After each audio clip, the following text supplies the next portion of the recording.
ನಮಸ್ಕಾರ ಎಲ್ರಿಗೂ. ನಾನು ನಿಮ್ಮ ರಂಜನಾ ಶೆಟ್ಟಿ. ನನ್ನ ಯೂಟ್ಯೂಬ್ ಚಾನಲ್ ಕಥೆಗೆ ಮತ್ತೆ ಸ್ವಾಗತ. ನಾನಿವತ್ತು ನನ್ನ ಆಫೀಸ್ನ ಕೊಲಿಗೊಬ್ಬರ ಜೊತೆ ನಡೆದ ಒಂದು ರಿಯಲ್ ಕತೆ ನಾನು ನಿಮಗೆ ಹೇಳೋಣ ಅಂತ ಬಂದಿದ್ದೀನಿ. ಈ ಕತೆ ನನಗೆ ಅವ್ರು ಹೇಳಿದಾಗ ಈ ಕೆಲವೊಂದು ಇಗ್ನೋರೆನ್ಸ್ ನಮ್ಮ ಜೀವನವನ್ನ ಎಷ್ಟು ಹಾಳು ಮಾಡ್ತದೆ ಅಂತ ನನಗೆ ಅನಿಸಿದ್ದುಂಟು. ಹೌದು, ಈ ವಿಡಿಯೋನ ಕಂಪ್ಲೀಟ್ ಆಗಿ ನೋಡಿ ನನಗೆ ಯಾಕೆ ಹಾಗೆ ಅನಿಸ್ತು ಅಂತ ನಿಮಗೂ ಗೊತ್ತಾಗುತ್ತೆ. ಓಕೆ, ಈಗ ಕತೆ ಸ್ಟಾರ್ಟ್ ಮಾಡೋಣವಾ? ಸರಿ. ನನ್ನ ಕೊಲಿಗ್ ಹೆಸರು ರಮ್ಯಾ ಅಂತ. ಅವರು ಹುಟ್ಟಿ ಬೆಳೆದಿದ್ದೆಲ್ಲ ಮೈಸೂರಲ್ಲಿ. ಆದರೆ ಅವರ ಅಪ್ಪ ಬೆಂಗಳೂರಲ್ಲಿ ಒಂದು ಚಿಕ್ಕ ಹೋಟೆಲ್ನ ನಡೆಸ್ತಾ ಇದ್ರು. ಇವರು ಒಬ್ಳೆ ಮಗಳು, ಹಾಗಾಗಿ ಇವರು ಅಮ್ಮ ಮತ್ತೆ ಅಜ್ಜಿಯ ಜೊತೆ ಊರಲ್ಲೇ ಇದ್ರು. ಆದರೆ ಇವರ ಸೆಕೆಂಡ್ PUC ಮುಗಿದ ಮೇಲೆ ನೆಕ್ಸ್ಟ್ ಇಂಜಿನಿಯರಿಂಗ್ ಮಾಡೋಕೆ ಇವರು ಬೆಂಗಳೂರಿಗೆ ಬರಬೇಕಾಗತ್ತೆ. ಯಾಕೆಂದ್ರೆ ಬೆಂಗಳೂರಿನ ಒಂದು ಪ್ರತಿಷ್ಠಿತ ಕಾಲೇಜಲ್ಲಿ ಇವರಿಗೆ ಫ್ರೀ ಸೀಟ್ ಸಿಗುತ್ತೆ. ಆದರೆ ರಮ್ಯಂಗೆ ಅವರ ಅಜ್ಜಿ ಮತ್ತೆ ಅಮ್ಮನನ್ನ ಬಿಟ್ಟು ಬರೋಕೆ ಮನಸ್ಸೇ ಇಲ್ಲ. ಯಾಕೆಂದ್ರೆ ಅವರಿಬ್ಬರಿಗೆ ಅಲ್ಲಿ ಇರೋಕೆ ಕಷ್ಟ ಆಗುತ್ತೆ, ಏನೂ ಗೊತ್ತಾಗಲ್ಲ ಅಂತ.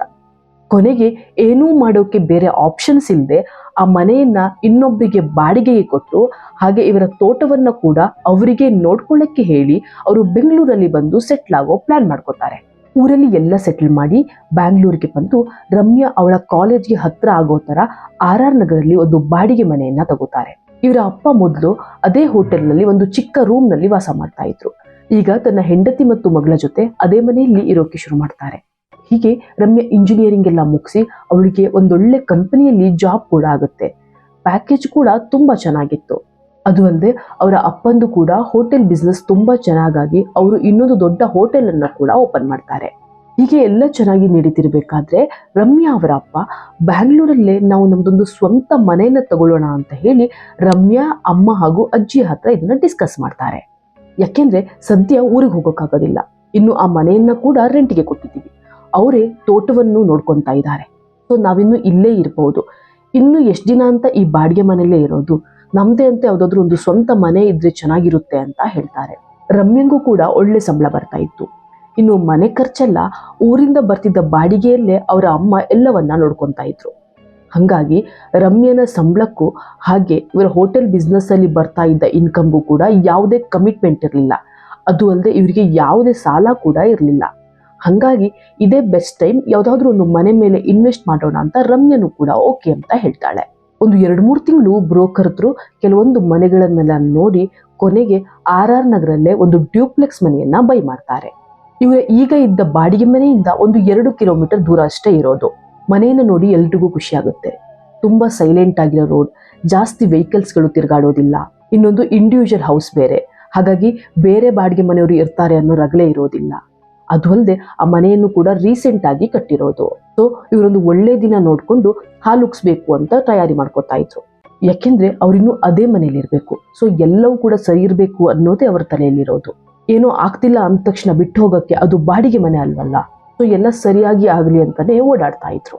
ಅದು 2024 ಮೇ 13 ಮತ್ತೆ 14 ರಮ್ಯಾ ಮನೆಯ ಗೃಹ ಪ್ರವೇಶ. ಊರಿಂದ ಅವರ ಸಂಬಂಧಿಕರೆಲ್ಲ ಬಂದಿರ್ತಾರೆ. 13ರ ರಾತ್ರಿ ಪೂಜೆಯನ್ನೆಲ್ಲ ಮುಗಿಸಿ ಈ ಮನೆಗೆ ಯಾರ ಕೆಟ್ಟ ದೃಷ್ಟಿ ಬೀಳ್ಬಾರ್ದು ಅಂತ ಹೊರಗಡೆ ಒಂದು ಗುಂಬಳಕಾಯಿಯನ್ನ ಕಟ್ಟಬೇಕು ಅಂತ ಅವರ ಕಸಿನ್ಗೆ ಹೇಳ್ತಾರೆ. ಆಗ ಕಸಿನ್ ಅಲ್ಲೇ ಇದ್ದ ಒಂದು ಚೇರ್ನ ತಗೊಬಂದು ಕುಂಬಳಕಾಯಿಯನ್ನ ಕಟ್ತಿರ್ಬೇಕಾದ್ರೆ ಸಡನ್ ಆಗಿ ಅವನು ಕಾಲ್ ಜಾರಿ ಕೆಳಗೆ ಬಿದ್ದು ಕುಂಬಳಕಾಯಿ ಕೂಡ ಅವನ ಮೇಲೆ ಬಿದ್ದು ಅದು ಒಡೆದು ಹೋಗ್ಬಿಡುತ್ತೆ. ಆಗ ಅಲ್ಲಿದ್ದವರೆಲ್ಲ ಬಂದು ಅವನನ್ನ ಮೇಲಕ್ಕೆತ್ತಿ ಏನಾಯ್ತು ಅಂತ ಕೇಳಿದಾಗ ಅವನು ಅಲ್ಲಿ ಜಾಸ್ತಿ ಮಾತಾಡಕ್ ಹೋಗಲ್ಲ, ಏನಾಗಿಲ್ಲ, ಕಾಲ್ ಸ್ವಲ್ಪ ಸ್ಲಿಪ್ ಆಯ್ತು ಅಂತ ಹೇಳ್ತಾನೆ. ಅದಾದ್ಮೇಲೆ ರಮ್ಯಾ ಮತ್ತೆ ಅವರ ಅಪ್ಪನನ್ನ ಸೈಡ್ಗೆ ಕರೆದು, ಅಂಕಲ್ ನೀವೆಲ್ಲ ಸರಿಯಾಗಿ ವಿಚಾರಿಸ್ಕೊಂಡಿದ್ದೀರಲ್ವಾ ಈ ಮನೆಯಲ್ಲಿ ಅಂತ ಕೇಳ್ತಾರೆ. ಅದಕ್ಕೆ ಅವರಿಬ್ರು ಹೌದು, ಯಾಕೆ ಏನಾಯ್ತು ಅಂತ ಕೇಳಿದಾಗ, ಅಂಕಲ್ ನಾನು ಕೆಳಗಡೆ ಸ್ಲಿಪ್ ಆಗಿ ಬಿದ್ದಿದ್ದಲ್ಲ, ನನ್ನನ್ನು ಹಿಂದೆಯಿಂದ ಯಾರೋ ಎಳ್ದಿರೋ ತರ ಆಗಿರೋದು, ಬೇಕಾದ್ರೆ ರಮ್ಯಂಗೂ ಕೇಳಿ, ನನ್ನ ಹಿಂದೆ ಬೇರೆ ಯಾರೂ ಕೂಡ ಇರಲಿಲ್ಲ ಅಂತ ಹೇಳ್ತಾನೆ. ಅದಕ್ಕೆ ರಮ್ಯಾ ಹೌದು ಅಂತ ಕೂಡ ಹೇಳ್ತಾಳೆ.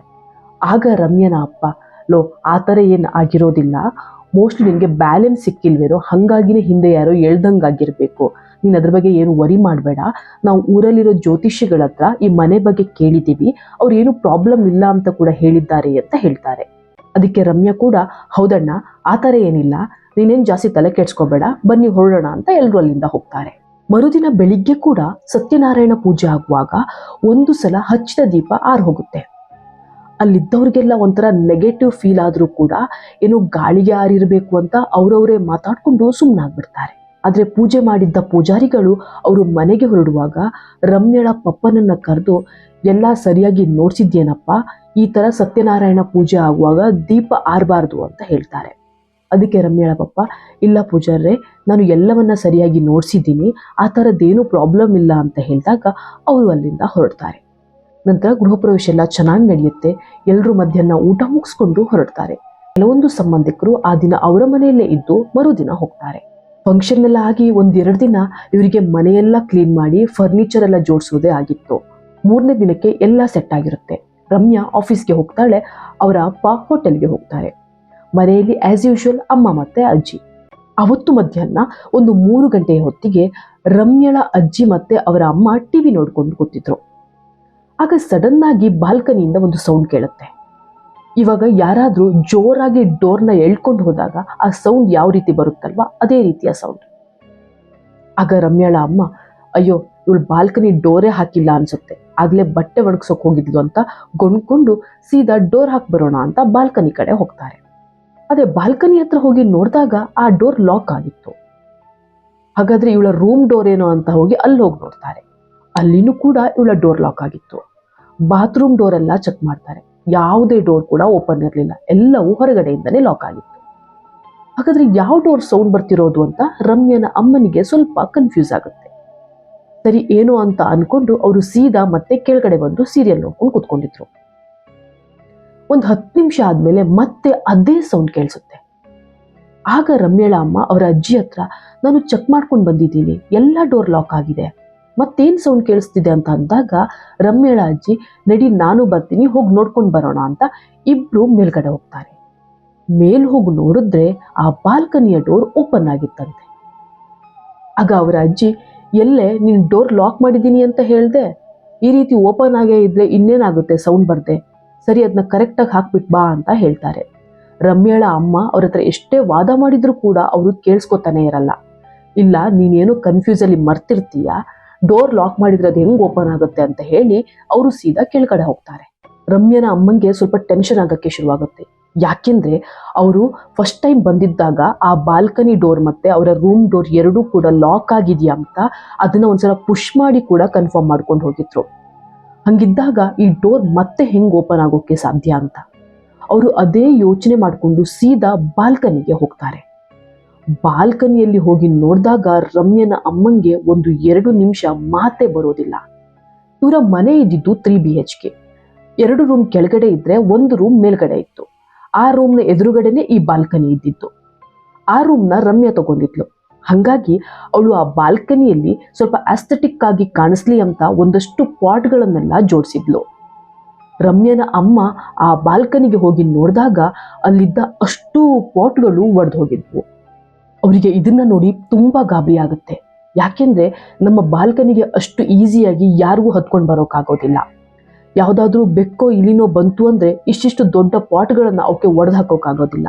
ಹಾಗಾದ್ರೆ ಇದೆಲ್ಲ ಹೆಂಗ್ ಒಡೆದೋಯ್ತು ಅಂತ ಯೋಚನೆ ಮಾಡಿಕೊಂಡು ಸೀದಾ ರಮ್ಯಂಗೆ ವಿಡಿಯೋ ಕಾಲ್ ಮಾಡ್ತಾರೆ. ರಮ್ಯಾ ವಿಡಿಯೋ ಕಾಲಲ್ಲೇ ಇದನ್ನೆಲ್ಲ ನೋಡಿ ತುಂಬಾ ಬೇಜಾರು ಮಾಡಿಕೊಂಡು, ಅಮ್ಮ ನನಗೆ ಕರೆಕ್ಟಾಗಿ ನೆನಪಿದೆ, ನಾನು ಡೋರ್ನ ಲಾಕ್ ಮಾಡಿ ಬಂದಿದ್ದೀನಿ ಅಂತ ಹೇಳ್ತಾಳೆ. ಅದಕ್ಕೆ ಅವರ ಅಮ್ಮ ಕೂಡ, ಹೂ ಕಣೆ, ನಾನು ನೋಡಿದ್ದೀನಿ, ಡೋರ್ ಲಾಕ್ ಆಗೇ ಇತ್ತು, ಆದರೆ ಇನ್ನೊಂದ್ಸಲ ಸೌಂಡ್ ಬಂದಾಗ ಬಂದು ನೋಡಿದ್ರೆ ಆ ಡೋರ್ ಓಪನ್ ಆಗಿದೆ, ಅದು ಹೆಂಗಂತಾನೆ ಗೊತ್ತಾಗ್ತಿಲ್ಲ ಅಂತ ಹೇಳಿ ಸೀದಾ ಅವರ ಮೊಬೈಲ್ನ ಫ್ರಂಟ್ ಕ್ಯಾಮ್ರಾವನ್ನ ಓಪನ್ ಮಾಡಿಕೊಂಡು ಮಾತಾಡ್ತಾ ಇದ್ರು. ಅವರು ಸ್ಟಾರ್ಟಿಂಗಲ್ಲೇ ವಿಡಿಯೋ ಕಾಲಲ್ಲಿ ಇದ್ದಾಗ ಆ ಪಾಟ್ಗಳನ್ನೆಲ್ಲ ತೋರಿಸ್ಬೇಕು ಅಂತ ಬ್ಯಾಕ್ ಕ್ಯಾಮ್ರಾ ಆನ್ ಮಾಡ್ಕೊಂಡು ತೋರಿಸ್ತಾ ಇದ್ರಲ್ವಾ, ಈಗ ಮಗಳ ಹತ್ರ ಮಾತಾಡೋಕೆ ಶುರು ಮಾಡಿದಾಗ ಅವರು ಅವರ ಫ್ರಂಟ್ ಕ್ಯಾಮ್ರಾವನ್ನ ಓಪನ್ ಮಾಡ್ತಾರೆ. ಆಗ ರಮ್ಯಾ ಸಡನ್ ಆಗಿ, ಅಮ್ಮ ನೀನ್ ಕೆಳಗಡೆ ಹೋಗು, ನಾನು ಬರ್ತೀನಿ ಅಂತ ಹೇಳ್ತಾರೆ. ಆಗ ರಮ್ಯಳ ಅಮ್ಮ, ಯಾಕೆ ಏನಾಯ್ತು ಅಂದ್ರೆ, ಇಲ್ಲ ನೀನ್ ಕೆಳಗಡೆ ಹೋಗು, ನಾನು ಬರ್ತೀನಿ 1 ಅರ್ಧ ಗಂಟೆ ಅಂತ ಅಂತಾರೆ. ಅವರಮ್ಮ ಸೀದಾ ಕೆಳಗಡೆ ಹೋಗ್ತಾರೆ. 20 ನಿಮಿಷ ಆದ್ಮೇಲೆ ರಮ್ಯಳ ಅಪ್ಪ ಮನೆಗೆ ಬರ್ತಾರೆ. ಆಗ ರಮ್ಯಳ ಅಮ್ಮ, ಅಯ್ಯೋ ನೀವ್ಯಾಕೆ ಇಷ್ಟು ಬೇಗ ಬಂದ್ರಿ, ಅವ್ಳು ಫೋನ್ ಮಾಡಿ ನಿಮ್ಗೆಲ್ಲ ಹೇಳ್ಬಿಟ್ಲಾ, ರೀ ಅಂಥದ್ದೇನಾಗಿಲ್ಲ, ನೀವೇನು ಟೆನ್ಷನ್ ಮಾಡ್ಕೋಬೇಡಿ ಅಂತ ಹೇಳ್ತಾಳೆ. ಅದಕ್ಕೆ ರಮ್ಯಳ ಅಪ್ಪ, ಇಲ್ಲ ನನಗೆ ಸ್ವಲ್ಪ ಬೆನ್ನೋವು ಆಗ್ತಾ ಇತ್ತು, ಅದಕ್ಕೆ ನಾನು ಬಂದಿದ್ದು ಅಂತ ಹೇಳಿ ಅಲ್ಲೇ ಸೋಫಾದ ಮೇಲೆ ಕುತ್ಕೋತಾರೆ. ಇದಾಗಿ ಒಂದು 10 ನಿಮಿಷಕ್ಕೆ ರಮ್ಯಾ ಕೂಡ ಮನೆಗೆ ಬರ್ತಾಳೆ. ಆಗ ರಮ್ಯಾ ಮತ್ತೆ ಅವರ ಅಪ್ಪ, ನೀವಿಲ್ಲೇ ಇರಿ ಅಂತ ಹೇಳಿ ಸೀದಾ ಬಾಲ್ಕನಿ ಕಡೆ ಹೋಗ್ತಾರೆ. ರಮ್ಯಾ ಆ ಬಾಲ್ಕನಿಯಲ್ಲಿ ಅವರ ಅಪ್ಪನ ಹತ್ರ, ಅಪ್ಪ ನಾನು ಇಲ್ಲೇ ನೋಡಿರೋದು ಅಂತ ಆ ಬಾಲ್ಕನಿಯ ಒಂದು ಮೂಲೆಯನ್ನ ತೋರಿಸ್ತಾಳೆ. ಈಗ ನಿಮ್ಗೆಲ್ಲರಿಗೂ ಒಂದು ಪ್ರಶ್ನೆ ಕಾಡ್ತಿರ್ಬೋದಲ್ವಾ, ಅವಳೇನ್ ನೋಡಿರೋದು ಬಾಲ್ಕನಿಯಲ್ಲಿ ಅಂತ ಹೇಳ್ತೀನಿ ಕೇಳಿ. ಆಕ್ಚುಲಿ ರಮ್ಯಾ ಅವಳ ಅಮ್ಮ ಹತ್ರ ವಿಡಿಯೋ ಕಾಲಲ್ಲಿ ಇದ್ದಾಗ ಅವರು ಫಸ್ಟು ಬ್ಯಾಕ್ ಕ್ಯಾಮ್ರಾ ಆನ್ ಮಾಡಿ ಅಲ್ಲಿ ಒಡೆದೋಗಿರೋ ಪಾಟ್ಗಳನ್ನೆಲ್ಲ ತೋರಿಸ್ತಾ ಇದ್ರು. ಅದಾದ ಮೇಲೆ ಯಾವಾಗ ರಮ್ಯಾ ಮಾತಾಡೋಕ್ಕೆ ಶುರು ಮಾಡ್ತಾಳೆ ಆಗ ಅವರು ಅವರ ಫ್ರಂಟ್ ಕ್ಯಾಮ್ರಾವನ್ನು ಆನ್ ಮಾಡ್ಕೊಂಡಿರ್ತಾರಲ್ವಾ. ನಿಮಗೆ ಗೊತ್ತಿರಬಹುದು, ಈ ನಮ್ಮ ಅಮ್ಮನವರೆಲ್ಲ ವಿಡಿಯೋ ಕಾಲಲ್ಲಿ ಇದ್ದಾಗ ಮೊಬೈಲ್ನ ತುಂಬ ದೂರದಲ್ಲಿ ಇಟ್ಕೊಂಡಿರ್ತಾರೆ. ಅವರ ಮುಖಕ್ಕಿಂತ ಜಾಸ್ತಿ ಅವರ ಹಿಂದೆ ಮುಂದೆ ಇರೋ ಬೇರೆ ಬೇರೆ ವಸ್ತುಗಳನ್ನೇ ಅವರು ತೋರಿಸ್ತಾ ಇರ್ತಾರೆ. ಅದೇ ರೀತಿ ರಮ್ಯಾಳ ಅಮ್ಮ ಕೂಡ ಫ್ರಂಟ್ ಕ್ಯಾಮ್ರಾನ ಆನ್ ಮಾಡಿ ಮೊಬೈಲ್ನ ಸ್ವಲ್ಪ ದೂರ ಇಟ್ಕೊಂಡಿದ್ರು. ಆಗ ರಮ್ಯಂಗೆ ಆ ಬಾಲ್ಕನಿಯ ಮೂಲೆಯಲ್ಲಿ ಯಾವುದೋ ಒಂದು ರೀತಿಯ ಶ್ಯಾಡೋ ಥರ ಕಾಣಿಸ್ತಾ ಇತ್ತು. ಅದು ಮನುಷ್ಯರ ದೇಹ ಥರಾನೇ ಇತ್ತು, ಆದರೆ ಅದು ಮನುಷ್ಯರ ಅಂತ ಗೊತ್ತಾಗ್ತಾ ಇರಲಿಲ್ಲ. ತಲೆಯಿಂದ ಕಾಲ್ವರೆಗೂ ಏನೂ ಕ್ಲಿಯರ್ ಆಗಿ ಕಾಣಿಸ್ತಾ ಇರಲಿಲ್ಲ. ತುಂಬ ಕಪ್ಪುಗಿರೋ ಒಂದು ಶ್ಯಾಡೋ ರೀತಿಯೇ ಇತ್ತು. ಅದು ಯಾರಾದರೂ ಒಬ್ಬರು ವ್ಯಕ್ತಿನ ಅಂತ ಐಡೆಂಟಿಫೈ ಕೂಡ ಮಾಡೋಕ್ಕಾಗ್ತಿರ್ಲಿಲ್ಲ, ಯಾಕೆಂದರೆ ಅದೊಂದೇ ಜಾಗ ಅಷ್ಟು ಡಾರ್ಕ್ ಆಗಿ ಕಾಣಿಸ್ತಾ ಇತ್ತು. ಇದನ್ನ ನೋಡಿ ಅವಳಿಗೆ ಆಗಿದ್ದ ಭಯಕ್ಕೆ ಅವಳಿಗೆ ಏನೂ ರಿಯಾಕ್ಟ್ ಮಾಡೋದು ಅಂತ ಗೊತ್ತಾಗ್ದಿರ ಅವರ ಅಮ್ಮನ ಹತ್ರ ಕೆಳಗಡೆ ಹೋಗು ಅಂತ ಹೇಳೋದು. ಯಾಕೆಂದರೆ ಅವಳಲ್ಲಿ ಏನಾದರೂ ರಿಯಾಕ್ಟ್ ಮಾಡಿದರೆ ಅವಳ ಅಮ್ಮ ಅದಕ್ಕಿಂತ ಜಾಸ್ತಿ ಭಯಪಟ್ಟು ಏನಾದರೂ ಆಗಿರೋದು. ಯಾಕೆಂದರೆ ಆಲ್ರೆಡಿ ಅವರು ಆ ಡೋರ್ ಓಪನ್ ಆಗಿರೋದಕ್ಕೆ ತುಂಬ ಗಾಬರಿಯಾಗಿದ್ರು. ಅಮ್ಮ ಕಾಲ್ ಕಟ್ ಮಾಡಿದ ಸೆಕೆಂಡ್ಗೆ ರಮ್ಯಾ ಅವರ ಅಪ್ಪಂಗೆ ಕಾಲ್ ಮಾಡಿ ಇದನ್ನೆಲ್ಲ ಹೇಳ್ತಾರೆ. ಸ್ಟಾರ್ಟಿಂಗಲ್ಲಿ ರಮ್ಯಾ ಅವರ ಅಪ್ಪ ಅದು ಇದು ಅಂತ ಹೇಳಿದಾಗ ರಮ್ಯಾ ಗೃಹ ಪ್ರವೇಶ ದಿನ ನಡೆದಿರೋ ಎಲ್ಲ ಘಟನೆಯನ್ನ ಅಪ್ಪಂಗೆ ನೆನಪು ಮಾಡ್ತಾಳೆ. ಗುಂಬಳಕಾಯಿ ಒಡೆದಿರೋದು, ಕಸಿನ್ನ ಹಿಂದೆಯಿಂದ ಯಾರು ಎಳ್ದಾಗಿರೋದು, ದೀಪ ಆರೋಗಿರೋದು, ಇದೆಲ್ಲ ಹೇಳಿದಾಗ ಅವ್ರ ಅಪ್ಪಂಗೂ ಕೂಡ ಸ್ವಲ್ಪ ಗಾಬರಿ ಆಗೋಕೆ ಶುರುವಾಗಿ ಅವರು ಮನೆಗೆ ಬಂದಿದ್ರು. ಈಗ ಬಾಲ್ಕನಿಯಲ್ಲಿ ರಮ್ಯಾ ಮತ್ತೆ ಅವರ ಅಪ್ಪ ಈಗ ಏನ್ ಮಾಡೋದು, ನಮ್ಗೇನು ಇಲ್ಲಿ ಕಾಣಿಸ್ತಿಲ್ವಲ್ಲ ಅಂತ ಅಲ್ಲೇ ಬಾಲ್ಕನಿಯಲ್ಲಿ ಆ ಕಡೆ ಈ ಕಡೆ ನೋಡ್ತಾ ಇರ್ತಾರೆ. ಆಗ ರಮ್ಯಾ, ನಾವಿವತ್ತು ಇಲ್ಲಿರೋದು ಬೇಡ, ಸೀದಾ ಚಿಕ್ಕಮ್ಮನ ಮನೆಗೆ ಹೋಗೋಣ, ನಾಳೆ ಊರಿಗೆ ಹೋಗಿ ಒಂದ್ಸಲ ಕೇಳ್ಕೊಂಡು ಬರೋಣ ಅಂತ ಹೇಳ್ತಾಳೆ. ಆಗ ರಮ್ಯಾ ಅಪ್ಪ, ಬೇಡ ಬೇಡ, ಇವತ್ತೆಲ್ಲೂ ಹೋಗೋದು ಬೇಡ, ಇವತ್ತೊಂದಿನ ನಾವು ಇಲ್ಲಿ ನೋಡೋಣ. ನಾವು ಆಲ್ರೆಡಿ 2 ದಿನ ಇಲ್ಲೇ ಇದ್ವಲ್ಲ, ನಮ್ಗೆ ಆ ರೀತಿ ಏನೂ ಎಕ್ಸ್ಪೀರಿಯನ್ಸ್ ಆಗಿಲ್ಲ. ಸೊ ಇವತ್ತು ಒಂದಿನ ಇದು ನೋಡೋಣ. ಇವತ್ತು ಆ ರೀತಿ ಏನಾದರೂ ಆದರೆ ನಾಳೆ ಸೀದಾ ಊರಿಗೆ ಹೋಗ್ಬಿಟ್ಟು ಕೇಳ್ಕೊಂಡು ಬರೋಣ. ನಾವು ಇವತ್ತೇ ಚಿಕ್ಕಮ್ಮನ ಮನೆಗೆ ಹೋದರೆ ನಿಮ್ಮ ಅಮ್ಮ ಅಜ್ಜಿ ಇಬ್ಬರು ಗಾಬರಿ ಆಗ್ತಾರೆ ಅಂತ ಮಗಳನ್ನ ಕನ್ವಿನ್ಸ್ ಮಾಡ್ತಾರೆ. ಹಾಗೆ ನೀನಿವತ್ತು ಮೇಲ್ಗಡೆ ಮಲಗಕ್ಕೆ ಹೋಗ್ಬೇಡ, ಅಜ್ಜಿ ಜೊತೆ ರೂಮಲ್ಲೇ ಮಲ್ಕೋ ಅಂತ ಹೇಳಿ ಸೀದಾ ಅವಳನ್ನ ಕರ್ಕೊಂಡು ಕೆಳಗಡೆ ಬರ್ತಾರೆ. ಕೆಳಗಡೆ ಅಜ್ಜಿ ಅಮ್ಮ ಏನಾಯ್ತು ಅಂತ ಕೇಳಿದಾಗ ಅದು ಬಿಸಿಲಿಗೆ ಒಡೆದೋಗಿರೋದು ಅನ್ಸುತ್ತೆ, ಅದೇ ಸೌಂಡು ನಿಮಗೆ ಕೇಳಿಸಿರ್ಬೇಕು, ನೀವೇನು ಯೋಚನೆ ಮಾಡಕ್ಕೆ ಹೋಗ್ಬೇಡಿ, ಬನ್ನಿ ಎಲ್ಲರೂ ಊಟ ಮಾಡೋಣ ಅಂತ ಎಲ್ಲರೂ ಊಟಕ್ಕೆ ಹೋಗಿ ಕೂತ್ಕೋತಾರೆ. ಊಟ ಎಲ್ಲ ಮುಗಿಸಿ ಸ್ವಲ್ಪ ಹೊತ್ತು ಟಿವಿ ನೋಡ್ಕೊಂಡು ಎಲ್ಲರೂ ಮಲ್ಗೋಕ್ ಹೋಗ್ತಾರೆ. ರಮ್ಯಂಗೆ ಆ ಭಯ ಸ್ವಲ್ಪ ಹಾಗೆ ಇದ್ದಿದ್ರಿಂದ ಅವಳಿಗೆ ನಿದ್ದೆನೂ ಬರ್ತಾ ಇರಲಿಲ್ಲ. ಅದೇ ಟೈಮಲ್ಲಿ ಅವರ ಅಮ್ಮ ಬಂದು, ನೀನ್ ಯಾಕೆ ಇವತ್ತು ಮೇಲೆ ರೂಮಲ್ಲಿ ಮಲ್ಕೋತಿಲ್ಲ, ಅಲ್ಲೆಲ್ಲ ಸರಿಯಾಗಿ ಇದೆಯಲ್ವಾ ಅಂತ ಕೇಳಿದಾಗ ರಮ್ಯಾ ಏನೇನೋ ಹೇಳಿ ಅವರ ಅಮ್ಮನನ್ನ ಸಾಗಾಕ್ತಾಳೆ. ಸ್ವಲ್ಪ ಹೊತ್ತಾದ್ಮೇಲೆ ರಮ್ಯಂಗೂ ನಿದ್ದೆ ಬರುತ್ತೆ. ರಾತ್ರಿ ಒಂದು 2 ಗಂಟೆ ಆಗಿರ್ಬೋದು. ಆಗ ಮತ್ತೆ ಬಾಲ್ಕನಿಯಿಂದ ಒಂದು ಸೌಂಡ್ ಕೇಳೋಕೆ ಶುರುವಾಗುತ್ತೆ. ಅದು ಯಾವ ರೀತಿಯ ಸೌಂಡ್ ಅಂದ್ರೆ, ರಮ್ಯಾ ಬಾಲ್ಕನಿಯಲ್ಲಿ ತನಗೆ ಬೇಕು ಅಂತ ಒಂದು ಜೋಕಾಲಿಯನ್ನ ಕಟ್ಕೊಂಡಿತ್ತು. ಆ ಜೋಕಾಲಿ ಮೇಲೆ ಯಾರೋ ಕೂತ್ಕೊಂಡು ಜೋರಾಗಿ ತೂಗ್ತಾ ಇರೋ ಸೌಂಡ್ ಅದು. ಫಸ್ಟ್ ರಮ್ಯಾಳ ಅಪ್ಪಂಗೆ ಎಚ್ಚರ ಆಗುತ್ತೆ. ಅವರು ಎದ್ದು ಲೈಟ್ ಹಾಕಿದ ತಕ್ಷಣ ಪಕ್ಕದಲ್ಲಿ ನೋಡಿದ್ರೆ ಅವರ ಹೆಂಡತಿ ಅಂದ್ರೆ ರಮ್ಯಾಳ ಅಮ್ಮ ಅಲ್ಲೆಲ್ಲೂ ಕಾಣಿಸ್ತಾ ಇರಲ್ಲ. ಅವರು ಸೀದಾ ಅವಳನ್ನ ಕೂತ್ಕೊಂಡು ಹಾಲ್ಗೆ ಬರ್ತಾರೆ. ಆಗ ರಮ್ಯಂಗೆ ಕೂಡ ಎಚ್ಚರ ಆಗುತ್ತೆ. ರಮ್ಯಾ ಎದ್ದು ಹಾಲ್ಗೆ ಬಂದು, ಅಪ್ಪ ಏನಾಯ್ತಪ್ಪ ಅಂತ ಕೇಳಿದಾಗ ನಿಮ್ಮಮ್ಮ ಎಲ್ಲೂ ಕಾಣಿಸ್ತಿಲ್ಲ ಅಂತ ಅವರ ಅಪ್ಪ ಹೇಳ್ತಾರೆ. ಅದೇ ಟೈಮ್ಗೆ ಬಾಲ್ಕನಿಯಲ್ಲಿ ರಮ್ಯಂಗೂ ಕೂಡ ಅದೇ ಸೌಂಡ್ ಕೇಳಿಸ್ತಾ ಇರುತ್ತೆ. ಆಗ ರಮ್ಯಾ ಮತ್ತೆ ಅವರ ಅಪ್ಪ ಸೀದಾ ಬಾಲ್ಕನಿ ಕಡೆ ಓಡ್ತಾರೆ. ಬಾಲ್ಕನಿಯ ಡೋರ್ ಒಳಗಡೆಯಿಂದ ಲಾಕ್ ಆಗಿತ್ತು. ಅವರಿಬ್ರು ಡೋರ್ನ ಓಪನ್ ಮಾಡಿಕೊಂಡು ಬಾಲ್ಕನಿಗೆ ಹೋಗಿ ನೋಡಿದಾಗ ಅವರ ಅಮ್ಮ ಆ ಬಾಲ್ಕನಿಯಲ್ಲಿದ್ದ ಆ ಜೋಕಾಲಿ ಮೇಲೆ ಕೂತ್ಕೊಂಡು ಜೋರಾಗಿ ಹಿಂದೆ ಮುಂದೆ ತೂಗ್ತಾ ಇದ್ರಂತೆ. ಇದನ್ನ ನೋಡಿದ ರಮ್ಯಾ ಮತ್ತೆ ಅವರ ಅಪ್ಪಂಗೆ ಮಾತೇ ಬರೋದಿಲ್ಲ. ರಮ್ಯಾ ಅವರ ಅಮ್ಮನ ಕೈ ಹಿಡ್ಕೊಂಡು ಮಾತಾಡ್ಸೋಕೆ ಟ್ರೈ ಮಾಡಿದ್ರೆ ಅವರ ಅಮ್ಮ ರೋಡ್ ಸೈಡ್ ನೋಡ್ಕೊಂಡು ಸುಮ್ಮನೆ ಕೂತ್ಕೊಂಡಿದ್ರು, ಏನೂ ಕೂಡ ರೆಸ್ಪಾಂಡ್ ಮಾಡ್ತಿರಲ್ಲ. ಆಗ ಅವರ ಅಪ್ಪ ಒಂದ್ಸಲ ಜೋರಾಗಿ ಕೂಕೋತಾರೆ. ಆಗ ರಮ್ಯಾನ ಅಮ್ಮ ಜೋಕಾಲಿಯಿಂದ ಕೆಳಗಡೆ ಇಳಿದು, ಅಯ್ಯೋ ನಾವೇನ್ ಮಾಡ್ತಾ ಇದ್ವಿ ಇಲ್ಲಿ, ನಾವ್ಯಾಕೆ ಇಲ್ಲಿಗೆ ಬಂದ್ವಿ, ನಾವು ರೂಮಲ್ಲಿ ಮಲ್ಕೊಂಡಿದ್ವಲ್ಲ ಅಂತ ಒಂದೇ ಸಮಯ ಕ್ವಶನ್ಸ್ನ ಕೇಳೋಕೆ ಶುರು ಮಾಡ್ತಾರೆ. ಅವರಿಬ್ಬರಿಗೆ ಏನ್ ಆನ್ಸರ್ ಹೇಳಬೇಕು ಅಂತ ಕೂಡ ಗೊತ್ತಾಗೋದಿಲ್ಲ. ಹೊರಗಡೆಯಿಂದ ಡೋರ್ ಲಾಕ್ ಆಗಿದೆ, ಮತ್ತೆ ನಮ್ಮಮ್ಮ ಹೆಂಗಿಲ್ಲಿದ್ದಾಳೆ ಅಂತ ರಮ್ಯಂಗೆ ತಲೆ ಕೆಟ್ಟು ಹೋಗ್ಬಿಡುತ್ತೆ. ಸೀದಾ ಅವರ ಅಮ್ಮನನ್ನ ಕರ್ಕೊಂಡು ಕೆಳಗಡೆ ಬರ್ತಾರೆ. ಅವರ ಅಮ್ಮಂಗೆ ಏನೂ ಗೊತ್ತಿರೋದಿಲ್ಲ. ಅವರು ಕೇಳ್ತಿದ್ದ ಪ್ರಶ್ನೆ ಒಂದೇ, ನಾವ್ಯಾಕೆ ಮೇಲ್ಗಡೆ ಹೋದ್ವಿ ಅಂತ.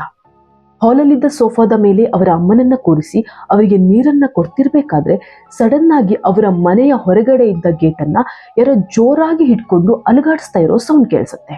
ಅಯ್ಯೋ ಇಷ್ಟೊತ್ತಲ್ಲಿ ಯಾರು ಅಂತ ಹೇಳಿ ರಮ್ಯಾ ಮತ್ತೆ ಅವರ ಅಪ್ಪ ಸೀದಾ ಹೊರಗಡೆ ಹೋಗಿ ನೋಡಿದಾಗ ಅಲ್ಲಿ ಅವರ ಅಜ್ಜಿ ಎರಡೂ ಕೈಯಿಂದ ಆ ಗೇಟನ್ನ ಹಿಡ್ಕೊಂಡು ರೋಡ್ನ ಕಡೆ ಮುಖ ಮಾಡಿಕೊಂಡು ಆ ಗೇಟನ್ನ ಕಿತ್ತ ಹಾಕೋ ತರ ಎಳಿತಾ ಇದ್ರಂತೆ. ರಮ್ಯಾ ಕೂಗ್ಕೊಂಡು ಓಡಿ ಹೋಗಿ ಅವರ ಅಜ್ಜಿಯನ್ನ ಹಿಡ್ಕೋತಾರೆ. ರಮ್ಯಾ ಅಪ್ಪ ಕೂಡ ಅವಳ ಹಿಂದೆನೆ ಓಡಿದ್ರು. ಆಗ್ಲೇ ಅವರ ಅಜ್ಜಿಗೆ ಪ್ರಜ್ಞೆನೇ ಇರೋದಿಲ್ಲ. ಸೀದಾ ಒಳಗಡೆ ಕರ್ಕೊಂಡು ಬಂದು ಮಲಗಿಸ್ತಾರೆ. ರಮ್ಯಾಳ ಅಮ್ಮ ಅಳೋಕೆ ಶುರು ಮಾಡ್ತಾರೆ, ಅಜ್ಜಿಗೆ ಏನಾಯ್ತು ಅಂತ.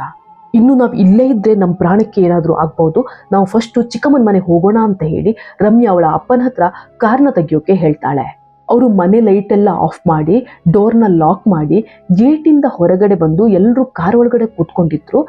ಕಾರ್ ಇನ್ನೇನು ಮೂವ್ ಆಗಬೇಕು, ಆಗ ಸಡನ್ ಆಗಿ ಮನೆ ಎಲ್ಲ ಲೈಟ್ಗಳು ಆನ್ ಆಗ್ಬಿಡುತ್ತೆ. ಇದನ್ನ ನೋಡಿದ ರಮ್ಯಾ, ಅಪ್ಪ ಗಾಡಿ ನಿಲ್ಸೋಕೆ ಹೋಗ್ಬೇಡ, ಸೀದಾ ಚಿಕ್ಕಮ್ಮನ ಮನೆ ಕಡೆ ಹೋಗು ಅಂತ ಹೇಳ್ತಾಳೆ. ಇದೆಲ್ಲ ಆಗಿ ಒಂದೆರಡು ದಿನ ಅವರು 4 ಜನ ಜ್ವರದಿಂದನೇ ಚೇತರಿಸಿಕೊಂಡಿರ್ಲಿಲ್ವಂತೆ. ಆದ್ರೆ ರಮ್ಯಾ ಮತ್ತೆ ಅವರ ಅಪ್ಪ ಸ್ವಲ್ಪ ದಿನದಲ್ಲಿ ಸರಿಯಾಗ್ತಾರೆ. ಆದ್ರೆ ಅವರ ಅಮ್ಮ ಮತ್ತೆ ಅಜ್ಜಿ ಈಗಲೂ ಕೂಡ ಬೆಡ್ ರಿಡನ್ ಆಗಿದ್ದಾರೆ ಅಂತ ಹೇಳ್ತಾರೆ. ಅಂದ್ರೆ ಮಾತೆಲ್ಲ ಆಡ್ತಾರೆ, ಮೂಮೆಂಟ್ ಎಲ್ಲ ಇದೆ, ಆದ್ರೆ ಮೊದ್ಲಿನ ತರ ಆಕ್ಟಿವ್ ಆಗಿರೋದಿಲ್ಲ, ಯಾರ ಜೊತೆಗೂ ಜಾಸ್ತಿ ಬೆರೆಯಲ್ಲ, ಯಾವಾಗ್ಲೂ ಸುಸ್ತು ಸುಸ್ತು ಅಂತ ಹೇಳೋದು, ಮಲ್ಕೊಂಡಲ್ಲೇ ಇರೋದು, ಈ ರೀತಿ ಆಗೋಗಿದಾರಂತೆ. ಇನ್ನು ಆ ಮನೆಯಲ್ಲಿ ಏನ್ ಪ್ರಾಬ್ಲಮ್ ಇದೆ ಅಂತ ಕೂಡ ಇವರಿಗೆ ಗೊತ್ತಾಗ್ಲಿಲ್ಲ. ಇವರು ಸ್ವಲ್ಪ ದಿನ ಆದ್ಮೇಲೆ ಆ ಮನೆಯನ್ನ ಸೇಲ್ ಕೂಡ ಮಾಡಿದ್ರು. ಆ ಮನೆ ತಗೊಂಡು ಅವರು ಒಂದು 3-4 ತಿಂಗಳಿಗೆ ಫಾರಿನ್ ಹೋಗ್ಬಿಟ್ರು. ಆದ್ರೆ ಅವ್ರು ಯಾಕೆ ಹೋದ್ರು ಅಂತ ಗೊತ್ತಿಲ್ಲ. ಈಗ ಆ ಮನೆಯಲ್ಲಿ ಫಿಲಂ ಸೀರಿಯಲ್ ಶೂಟಿಂಗ್ ಎಲ್ಲ ನಡೆಯುತ್ತಂತೆ. ಇನ್ನು ಈಗ ರಮ್ಯಾ ಅವರ ಫ್ಯಾಮಿಲಿ ಅಲ್ಲೇ ಚಿಕ್ಕಮ್ಮನ ಮನೆಯ ಮೇಲೆ ಇದ್ದ ಇನ್ನೊಂದು ಬಾಡಿಗೆ ಮನೆಯಲ್ಲಿ ರೆಂಟ್ಗೆ ಇದ್ದಾರಂತೆ. 2 ವರ್ಷದಿಂದ ನನ್ನ ಅಮ್ಮ ಮತ್ತೆ ಅಜ್ಜಿ ತುಂಬಾನೇ ಸಫರ್ ಮಾಡಿದ್ರು ಅಂತ ರಮ್ಯಾ ಹೇಳ್ತಾ ಇದ್ಲು. ಇದಿಷ್ಟು ನನ್ನ ಕೊಲೀಗ್ ರಮ್ಯಾ ಅವರ ಮನೆಯಲ್ಲಿ ನಡೆದಿರುವಂತಹ ರಿಯಲ್ ಇನ್ಸಿಡೆಂಟ್. ನೋಡಿ, ಅವತ್ತೊಂದಿನ ರಮ್ಯಾ ಅವರ ಅಪ್ಪ ಅವಳ ಮಾತನ್ನ ಕೇಳಿ ಆ ರಾತ್ರಿನೇ ಆ ಮನೆಯಿಂದ ಹೊರಟಿದ್ರೆ ಇವತ್ತು ಆ ಫ್ಯಾಮಿಲಿ ತುಂಬಾ ಚೆನ್ನಾಗಿರ್ತಿತ್ತಲ್ವಾ. ಇರ್ಲಿ, ಏನೂ ಮಾಡೋಕ್ಕಾಗೋದಿಲ್ಲ. ವಿಡಿಯೋ ಇಷ್ಟ ಆದರೆ ಲೈಕ್ ಮಾಡಿ, ಶೇರ್ ಮಾಡಿ, ನಮ್ಮ ಚಾನಲ್ನ ಸಬ್ಸ್ಕ್ರೈಬ್ ಮಾಡೋದನ್ನು ಮರಿಬೇಡಿ. ಮುಂದಿನ ವಿಡಿಯೋದಲ್ಲಿ ಇನ್ನೊಂದು ಥ್ರಿಲ್ಲಿಂಗ್ ಕಥೆಯ ಜೊತೆಗೆ ಮತ್ತೆ ಸಿಗ್ತೀನಿ. Until then take care, bye ಬಾಯ್.